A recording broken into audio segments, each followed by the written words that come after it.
Snap Studios. Harvard is the oldest and richest university in America. But when a social media-fueled fight over Harvard and its new president broke out last fall, that was no protection. Claudine Gay is now gone. We've exposed the DEI regime, and there's much more to come. This is The Harvard Plan, a special series from the Boston Globe and WNYC's On the Media.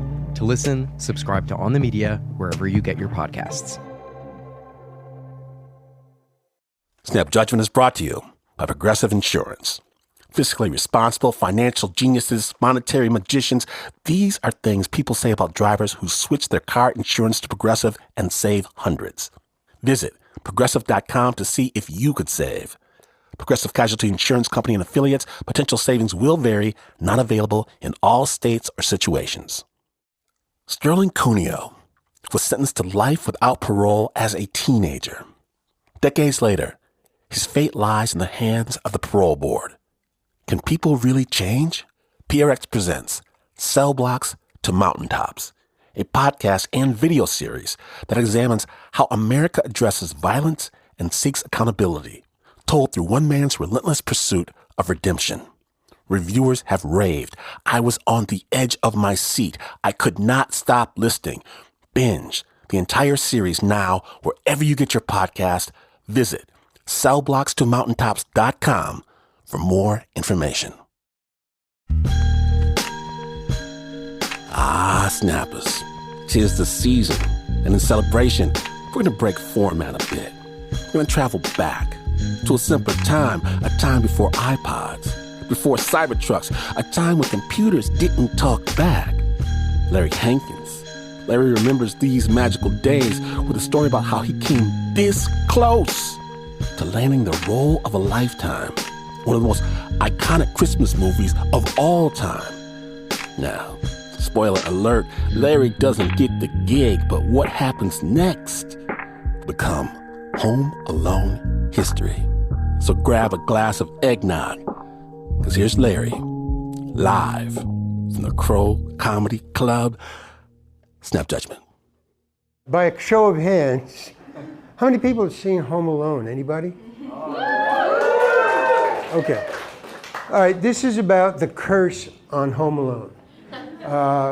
First of all, this is 1990 when Home Alone was first bought and they started filming. So this is about 1990, 1991. I was looking for rent. That was the whole point. I was looking for rent and trying to learn guitar. The two things.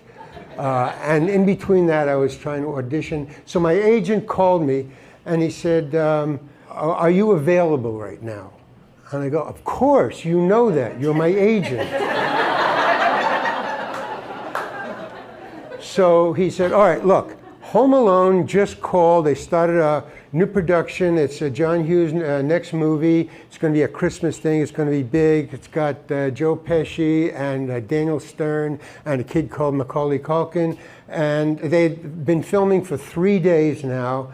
And Daniel Stern has now stopped production because he wants more money. The producers don't want to pay him more money. He's going to quit if he doesn't get more money. And the producers say, if he keeps on demanding more money, we're going to fire him, and we need somebody to replace him, and we're thinking about you. And I'm thinking, whoa, are you kidding? John Hughes movie? Home Alone? I mean, everybody knew then it was going to be a really cool movie. So I go, wow, that's amazing. He says, okay, they're in a negotiation right now. They're going to end it in about a half hour. I'll call you back. Pack your bag. Put it by the door. You have to leave tonight. If Daniel Stern doesn't want to work for the money he's getting, they're going to fire him. You're going to have to start reshooting the new film tomorrow morning. I'm going, wow. She says, okay, I'll call you back in half an hour. Hold tight. Okay, click. And I'm thinking, wow, I'm going to be co-starring with Joe Pesci in 1990, and I need my rent. This is incredible, man. This is incredible. Okay, so a half hour goes by. I'm sitting by the phone. I'm tensed. I'm jacked up. I'm really cool. And he goes, okay, just got it in. Daniel Stern caved. It's off. Never mind. There's other jobs. Click. I was really pissed. I mean, I was madder than I've ever been, man, because they jerked me around. The producers jerked me around, and I didn't like it. So I dealt with it as best I could. I dealt with it. And then I got on with my life, which was trying to learn the guitar, audition. Learn the guitar, audition. Okay, cool, rent. Okay, and about 2 weeks later, I get a call from my agent again. He said, are you still available? Come on, man. Why? Because Home Alone just called. They want you in the movie. They need you in the movie. You got to be in the movie. And I go, what? What's going on? He said, the movie is cursed. This is a true story. They called me and they said, the movie is cursed. I said, is that your word or their word? No, that's their word. They say, and the reason they say it's cursed is because of the way they jerked you around. Whatever it was in the negotiations with Daniel Stern, and they feel guilty about it, and they feel that that's the reason the movie is cursed, because it's already shot 3 days and nothing's happened, and it's not going right. So they figured the only way is get Hankin back in, get him in the movie anywhere, just to appease the curse and get it off the movie. And I go, that is the weirdest. Okay, I mean, all right. So will you do it? Well, what do they want me to do? What's the character? I don't get it. You know, is this Daniel? No, it's not Daniel Stern again. No, it's just to get the curse off. Now, so okay, what do they want me to do? And they said, well, that's the. Okay, here's the thing. It's 3 lines. No, I'm not doing it. 3 lines?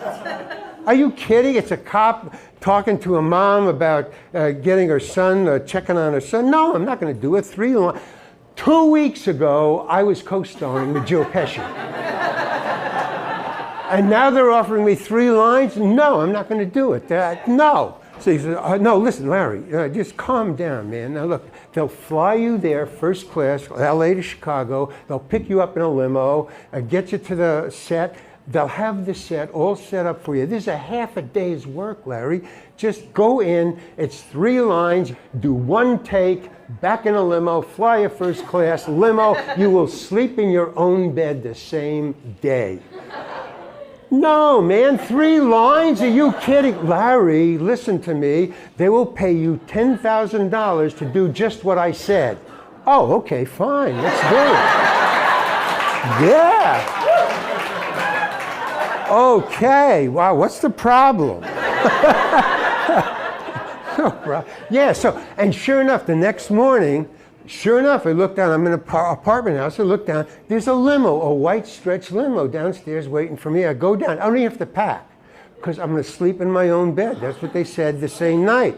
Don't have to pack, I'm just going half a day's work, that's it. So I go down, I jump in a limo to the airport, first class, limo's there, Mr. Hankin, chauffeur, everything to the set. They pull me up, there's an AD waiting at the curb. I get out, they pull me in. Now, right before I left, I got a phone call from one of the producers of Home Alone to verify that I'm going to show up and do it. And so I go, are you kidding? Of course I'm going to do it. Okay, so he says, Larry, you just want to verify and everything's going to be okay. We'll see you there tomorrow, right? Yeah. Okay, what do you want? I go, what do you mean, what do I want? I don't deal with that. No, because we understand it's just 3 lines. We understand it's a very small part. We just want you in the movie because of the curse.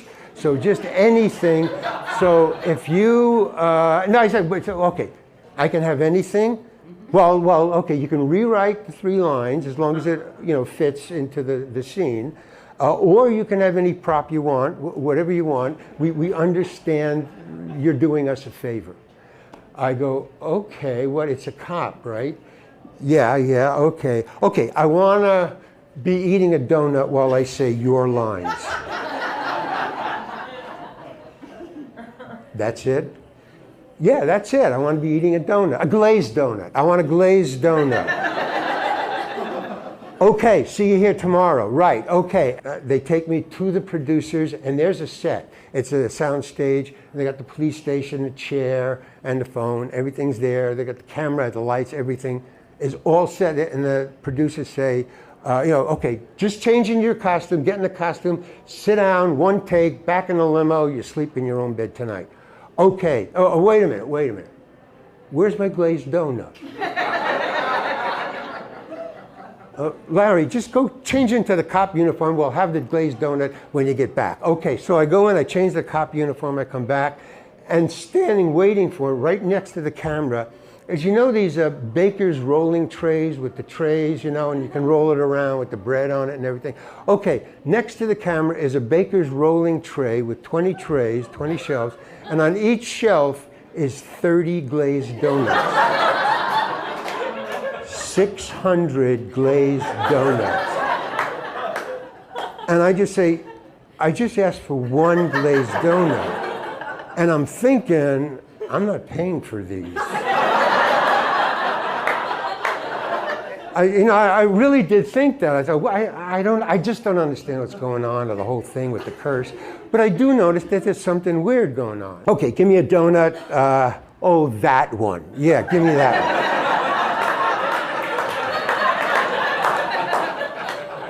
Okay, and all right, so Chris Columbus is directing, which is another perk. I mean, Chris Columbus is really cool. Larry, get in the chair. All right, you got the phone, you got the donut. I'm going to be eating it. Okay, and take one, Larry, action. Okay, and well, hello, police department, blah, blah, blah. You want me to check on your son in the cut? Is that me? What happened? What was that? No, camera went off the dolly. All right, back to one, take two, Larry. All right, give me another donut. I just ate the whole thing. Just give me a new one. All right. Jesus. Okay, and take two, and action, Larry. Okay, so blah, blah, blah, police department, blah, blah, blah. You want me to go to your home and check on your son. Cut! Okay, now what happened?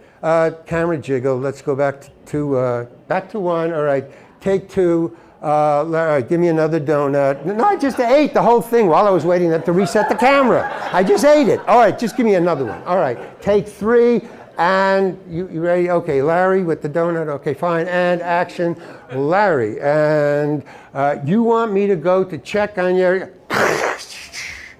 the light, it's very hot in there. There's a sound stage, it's really hot. And one of the lights above exploded and rained down glass, that shattered glass, all over the set, on me. Because it's just one shot, it's just a tracking shot. It's just one person in it.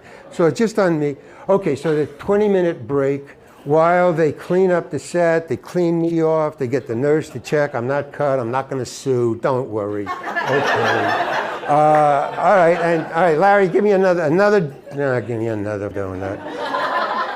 No, give it from that one. Yeah, okay. Okay, and this is I don't know what. Take 4 and take 5, take 6, take 7, take 8, take 9. We haven't gotten through one good take. Something always happens, and it's not me. It's not me, it's something technical each time, 9 times. And now I'm starting to think, holy crap, it is cursed. and you can even see the crew is going, all right, it's a curse.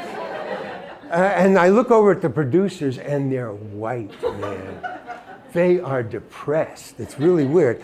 And everybody except Chris Columbus. He's like cool. He's like, okay, come on, take 10. Let's go, everybody. Take 10, Larry, get a donut. And I'm saying, wait a minute. The donuts are starting to disappear from the bottom shelf. The crew is eating the donuts. And I'm going, hey, man, we may have to do 590.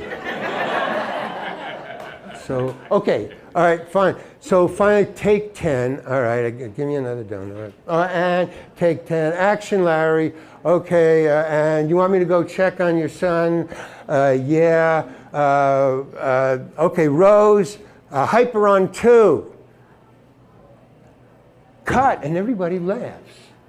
Now, for the 9 takes, when it didn't go all the way through to the end, nobody laughed, because you don't laugh at cruise ups, you don't. Or any technical laugh. But if an actor up, laugh. They all laugh. And they captured it on tape. Oh. So Chris Columbus says, that's print that one, Larry. You're released. Okay, get him in a limo. You can change your get it out of your costume. You're released, Larry. And I go, what just happened? No, if I up. I want to do it again.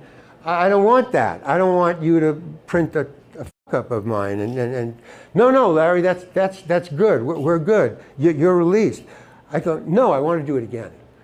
No, Larry, you don't have to do it again. We got it. And he says, come to the TV Village and we will play it for you. So I said, I don't want to watch it because I'll just do what I made the mistake. Because if I see it, I'll do it again. No. So I go and I watch it and they play it. And okay, and as far as I can see, as they play it, it's what I'm doing is exactly the same for all 10 takes. There's nothing different. I'm not f***ing up. But then I start to notice something, that there's a crumb from the donut and it's caught on the mouthpiece of the phone. Now all the other crumbs, because there's crumbs, you know, when you're eating a donut, and all the 9 takes, they all fall to the ground or to the floor. And even in this take, except there's one big crumb, is not only hanging, not like this on the top of the mouthpiece, but it's over here.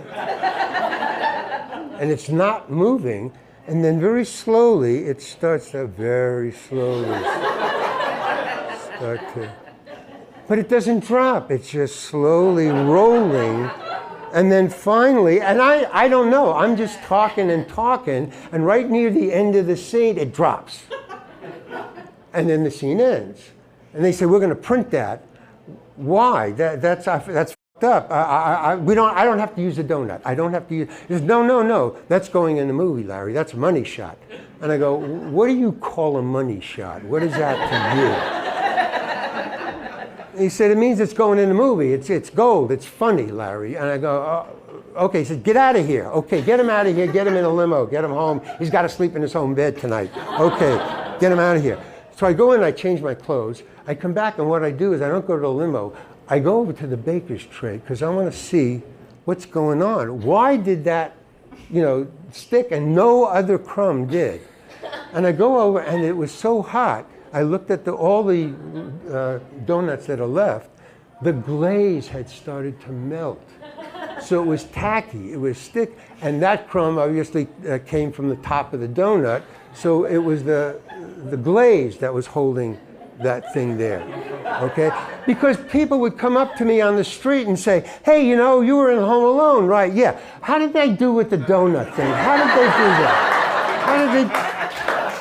So I don't know if there's any actors in the room, but here's a great lesson in how to steal a scene. Okay, in the middle of the scene, slowly start to die. Very slowly. No matter where you are in the scene or what you're doing, start to slowly die. And then right near the end of the scene, suddenly drop. Okay, so that's just the thing, how to steal a scene. Okay, but that has nothing to do with anything. Okay, so now I get into the limo, and they take me to the airport, and first class limo, and not only do I get to sleep in my own bed the same night, but I get $10,000 for a half a day's work. I can pay my rent. Yeah, okay. And then about a year later, Home Alone comes out, and it's a big hit.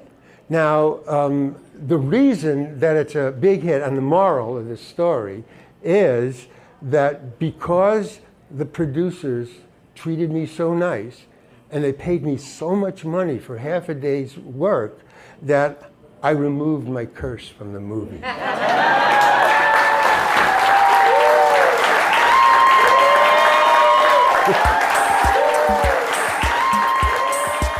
Thank you, Larry Hankin, for sharing your story. From Escape to Alcatraz, to Friends, to Seinfeld and Breaking Bad, Larry has left an indelible mark on your TV screens over the last 5 decades. And yes, Larry has a book entitled That Guy, a cautionary memoir. Special thanks as well to Sam Shaw for sharing Larry's story. Sam is working on a documentary on Larry's improvisational theater company, The Committee. Information about that at thecommitteemovie.com. And last but not least, special shout out to the Crow Comedy Club in Santa Monica for hosting Larry during one of their unforgettable storytelling nights. crowcomedy.com.